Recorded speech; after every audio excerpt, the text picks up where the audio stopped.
Hello, everybody, and welcome to episode 7 of On the Fly. Today, I am joined by Laura Wood. Laura is the marketing director and co-founder of Invisible Creations, as well as sitting on the board for Wish Northeast. Laura, how are you? Yeah, really good. Thank you. How are you? I am well.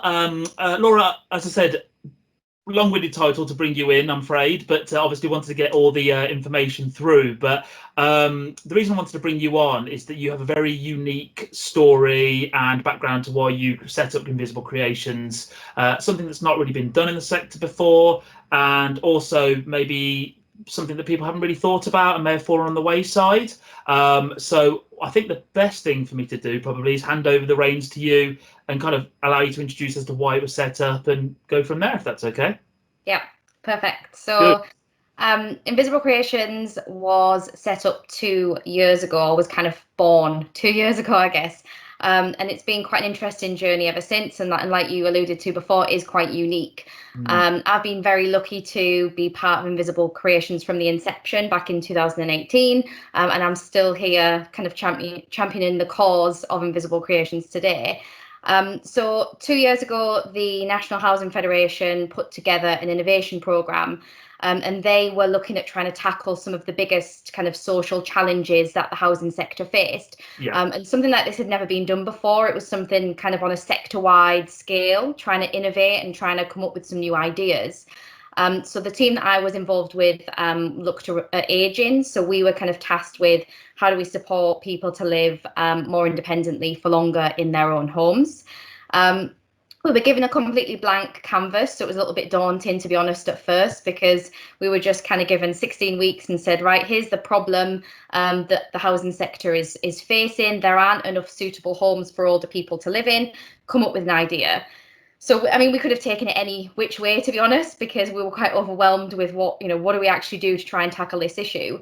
And actually, it became quite a personal mission in the end, because, where do you go when you're trying to solve a problem? You go to the people that kind of experience those issues. And actually, one of the people that was most relevant for us to speak to was my grandma. And everyone that's kind of heard anything about Invisible Creations will be very familiar with Sheila and her story and her videos and her love for Prosecco. So we kind of, looked internally to say, what are the issues that people are facing day to day? And one of the things that we kind of found was around kind of minor adaptations in the house. So these can actually be one of the most effective tools to help support people live independently for longer. But the issue was that people just weren't getting them installed. They're not kind of top of the priority list for most housing associations because they're just something that is very cheap and quick to install. And it's just something that kind of satisfies a need rather than a want. And I think that's where kind of this story started to unfold, really, because a lot of people are just focused on getting those kind of clinical products in because they serve a purpose and help someone, without really thinking about that kind of impact it has on the person and their mental health and their dignity and their pride. So And we it's kind of cheap asked as that well. simple question. Sorry. No, and it's cheap as well, isn't it? If anyone that's looked at, I'm not generalizing here, but elderly living, support, independent living, there are those horrible plastic, handles and Yep. other bits and bobs. And I've seen some of the products you guys have, and they are just stunning, and they just almost blend in. You wouldn't even know they were there, sort of thing. So I just wanted to add that on as well. Yeah, I mean, the stuff that's out there at the minute is really cheap and nasty, is kind of how I would describe it. And we were really keen to move away from that, because those horrible plastic, clinical looking grab rails, they make people feel like an older person, or they make people, they're a reminder of the fact that you need support and you need help. And it is a big kind of white plastic label that says there's a vulnerable, older or disabled person living in this property.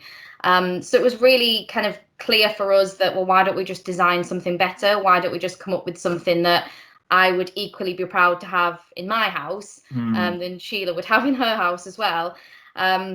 So we came up with these products 2 years ago to kind of replace those clinical products that have quite a lot of negative stigma attached to them. And we went to the National Housing Federation's conference. We presented this kind of idea to say, that it's not rocket science, it's just designing something better. It's a more inclusive approach to supporting people as they age and as their needs change. So we designed these products, we presented them to, I think there was about over 800 kind of chief execs and sector leaders. And we were actually in a position at that conference to pitch to the Prime Minister at the time. So we had, I think it was about 5 minutes to get this concept across. And luckily it's very simple. You know, you have something very ugly and clinical. You have then something very attractive that makes someone feel a hell of a lot better. So we pitched the idea. Thankfully, she absolutely loved it. We were then invited to number 10 to kind of have a round table and to kind of speak about the work we were doing and the impact that it could potentially have, because, you know, it's not just about the kind of aesthetics of it, but changing the design has a huge impact on protecting a lot more people to be safer in their homes. So we kind of were a bit overwhelmed by this reaction, to be honest, because we just designed some products in this kind of innovation little hub that we were in. We got all of this attention. We had people wanting to buy the products there and then. We had 4 prototypes screwed to a wall. So we were in no position to sell any. So, you know, there was a lot of momentum. And then kind of really at the end of this 16 weeks, I think we was just supposed to go back to the day job, and we kind of had this great idea. But me being the personality type that I am, very tenacious, very determined, was like, I cannot let this go. Personally, I really, you know, I'd promised my gran that I would design these, get them made for her, and get them installed in a house. But actually, it was much a wider issue than that. There's millions of people with the same issues as my gran across the UK, but actually globally as well. We found that this is a really big issue across the world. So, you know, for us, it was then a mission to how can we make this a reality? And the great thing about this story is, you know, it was something designed for the housing sector, kind of by the sector. So there's a real ownership around it, because it was people that worked in social housing and really understood some of the issues that we face. So we kind of then went back to some really kind of innovative, forward-thinking housing associations and said, can you help us make this a reality? And now they've kind of invested in the company, and they kind of jointly own that between Johnny Johnson, Carbon, and Anchor Hanover. And that was kind of the turning point for us, is when they kind of invested in this. It was, this can become a reality now. It's not just an idea that 6 people had on an innovation program and something that gets kind of shelved and said, you know, you did a good job, tick in the box. So we then spent the kind of last probably year and a half making it a reality, and we're in the amazing position now where we're starting to see these getting installed across the UK. My gran got hers a couple of weeks ago, and we shared a video of the kind of big reveal of her getting those products, which got an insane reaction on social media. And I think it is just that everyone has their own Sheila. Everyone has a parent or a grandparent or a neighbour or a tenant that they've seen kind of struggle with these kind of issues, and actually, you know, has refused these horrible grab rails because of how it makes them feel. And now we're giving them an option that just blends into their house, and it's not something that they kind of see as a stigma or as an adaptation.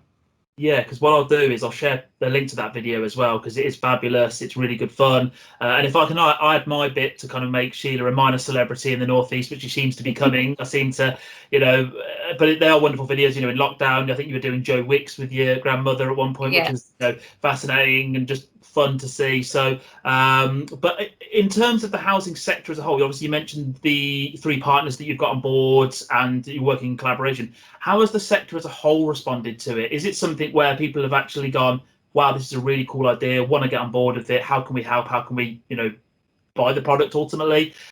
Or is there a bit of resistance that, no, we want to stick with what we do and carry on down that route? You know, what's the kind of response been? Well, we've had an incredible response, to be honest, in terms of what we've come up with. And I think the one thing we found was that adaptations are generally at the kind of bottom of the priority list when you look at the kind of asset management structure of an, you know, what they're kind of replacing and what they're putting in.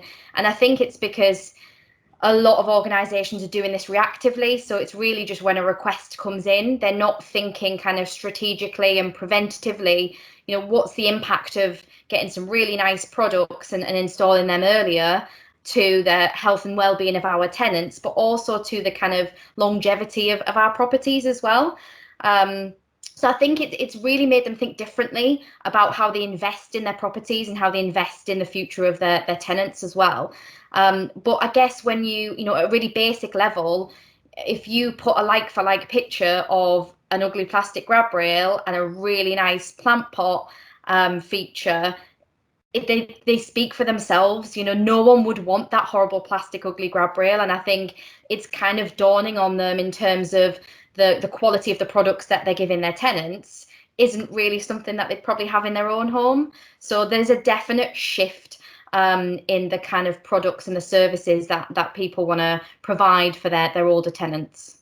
Yeah, and I think we as a race are living older. We're not, you know, the life expectancy is massively high. I think when we get into our 60s, God forbid, you know, I think, you know, we're going to be, you know, living even longer type of thing. So it's really interesting for you to plant the seed of the strategy at the moment about what do we do to help people. Obviously, the aesthetics are perfect, but it's the wider, you know, way of thinking of mental health, the way in which people think. And then, you know, we've always seen this, haven't we? There's a big concern at the moment that elderly people in lockdown who haven't been able to go out, haven't been able to visit friends, do what they normally would do, have, you know, regressed back into themselves. And, you know, will that have an adverse effect on their physical and mental health? So I think the work that you're doing will really highlight, on top of other things that are going on, but also make people think about what the long-term strategy is, as you said, rather than just being we just need to install a handle or a bath rail or whatever's needed for now.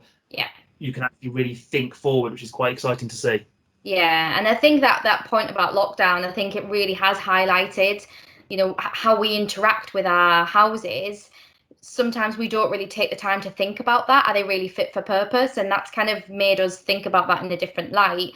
And if you've got an older person in a house that the only enjoyment they had is going into their garden, but that meant that a family member had to come round and get them out into the garden because they've got a step.